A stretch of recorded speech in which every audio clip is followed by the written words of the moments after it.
Hello, how are you? It's June 23rd. It's Renew Every Morning. Thank you so much for being with me again today. And today we're staying with our vignette series and thinking about learning love on the job, or learning to love on the job, or maybe even learning to love the job. I'm not sure yet. But anyway, our theme today is the Good Samaritan, the intercessor who stopped.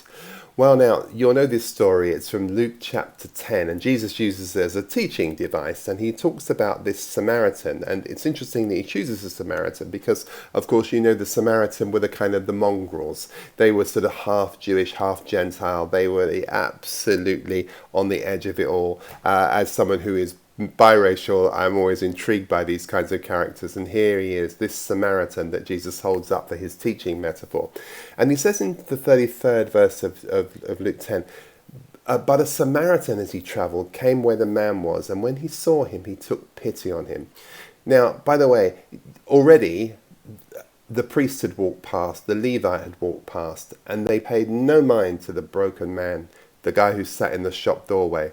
Now, by the way, it's always worth noting that in Jesus' parables, there's always a Jesus character. And the Jesus character here, you might be tempted to think is the Samaritan, but that's not the Jesus character. The Jesus character is the broken man sitting in the doorway. And I would just ask you to think about that, because the priest doesn't see him and the Levite doesn't see him. But what happens is that somebody who is completely an outsider, one of the overlooked, one of the outcasts, that is the one. The one that you would walk across the road to avoid is the one that walked across the road to stoop, to pick up and support the broken Christ figure. He's the one who stopped. This is love on the job. So Jesus told this story in answer to a lawyer's question, you see, because the lawyer said to him, well, hold on, who is my neighbour? I love Jesus. He doesn't necessarily answer your questions. He pretty always questions your answers. And when he answers, you know you're none the wiser anyway, because he's talking at such a spiritual level that you just can't deal with it at your level of consciousness. But he flips the question here. You see, he's not interested in defining a category. He's calling out a response. The neighbour's not the one who lives nearby. The neighbour is the one who draws near. A neighbour isn't the one who lives nearby. The neighbour is the one who draws near. The others walked on. The priest saw and passed by. The Levite saw and passed by. Both were religious, both were trained, both should have known better, but neither allowed compassion and understanding and insight to interrupt them about their busy day. They were too busy being Christian, too busy being Jewish, too busy being spiritual, too busy being religious. It's the Samaritan, the one with no official authority, no clerical robes, no nothing, the one who stoops and the one who pays the price. And this is what intercession looks like on the street. When he saw him, he took pity on him. And can't you hear the voice of Jesus in that? When he saw the crowds, they were like a sheep without a shepherd, and he had compassion on them.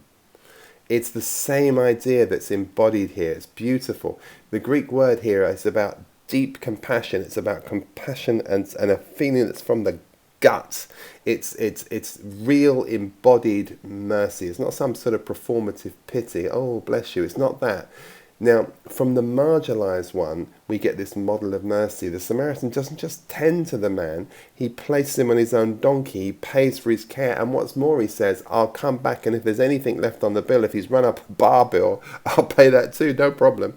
This is what mercy looks like. And Jesus holds him up as the blueprint, the standard, not for being neighbourly, not in that sense, but for showing what divine love looks like when it has dirt under its fingernails. And the man isn't named. He doesn't speak any theology. He just practices love. His actions are a parable of the Christ himself. The one who's rejected becomes the rescuer. He moves from the one who society avoids to the one who God chooses to be the image of healing. He becomes an intercessor in motion, an absolute embodiment of mercy. That's who he becomes. Not because he had a status, but because he had space in his heart. And that is all is asked. Not do you have ability, do you have availability? Do you have space in your heart? Stopping is a sacred thing. Love doesn't always just announce itself. Sometimes it just pulls over. And in a world that's addicted to hurry, we're all in transit, busy going from somewhere, busy running from somewhere, busy running to somewhere. This is a radical act of love, to stop and to stoop, Your qualifications don't make you an intercessor. Your compassion does. God doesn't ask you to fix everything. He just asks you to stop, as Diana Ross said, in the name of love. So interrupt your schedule, carry the wounded, be the neighbour.